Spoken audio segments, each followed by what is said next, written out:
చూడటం అనేది ఈ వారంలో ఎక్కువగా చవి చూడటం అనేది ఉంటుంది. విదేశాలకి వెళ్ళాలి అనుకునే వాళ్ళకైతే గనక సాధ్యం అవుతుంది. ఇక మేషరాశి వాళ్ళు ఈ నెలంతా కూడా ఈ వారమంతా కూడా లక్ష్మీదేవిని పూజిస్తే గనక మరిన్ని శుభ ఫలితాలుంటాయి.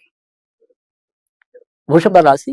వృషభ రాశి వారికైతే గనక మరి శుక్రుడు రాశ్యాధిపతి వక్ర స్థితికి రావటం వల్ల ఏ పని తలపెట్టినప్పటికీ కూడా ఆ పనిలో మరి రావాల్సిన ఫలితాలు కొంత ఆలస్యం అవుతాం, లేదా ప్రతిస్తంభనగా ఉండిపోవటం అనేది ఈ వారం ఎక్కువగా ఎదుర్కోవటం అనేది అయితే ఉంటుంది.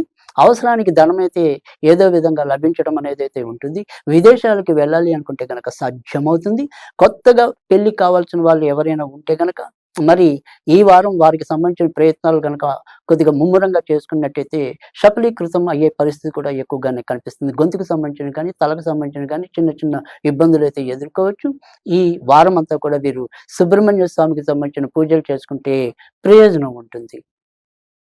మిథున రాశి. మిథున రాశి వారికి అయితే కనుక ఉద్యోగాల్లో ఆకస్మికంగా ఏమైనా సరే చికాకులు కలిగే పరిస్థితి కనిపిస్తుంది.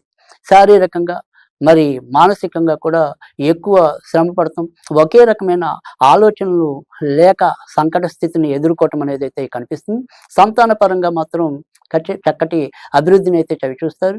ఇంకా కళారంగంలో ఉన్నవాళ్ళు, సాంస్కృతిక రంగంలో ఉన్నవాళ్ళు, మరి సాంఘిక మాధ్యమాల రంగాల్లో ఉన్న వాళ్ళకి ఈ వారం విశిష్టమైన ఫలితాలు ఉంటాయని చెప్పడంలో ఎలాంటి సందేహం కూడా లేదు. ఇక ఈ వారం వీరు వెంకటేశ్వర స్వామికి సంబంధించిన పూజలు చేసుకుంటే మరింత లాభం ఉంటుంది. కర్కాటక రాశి.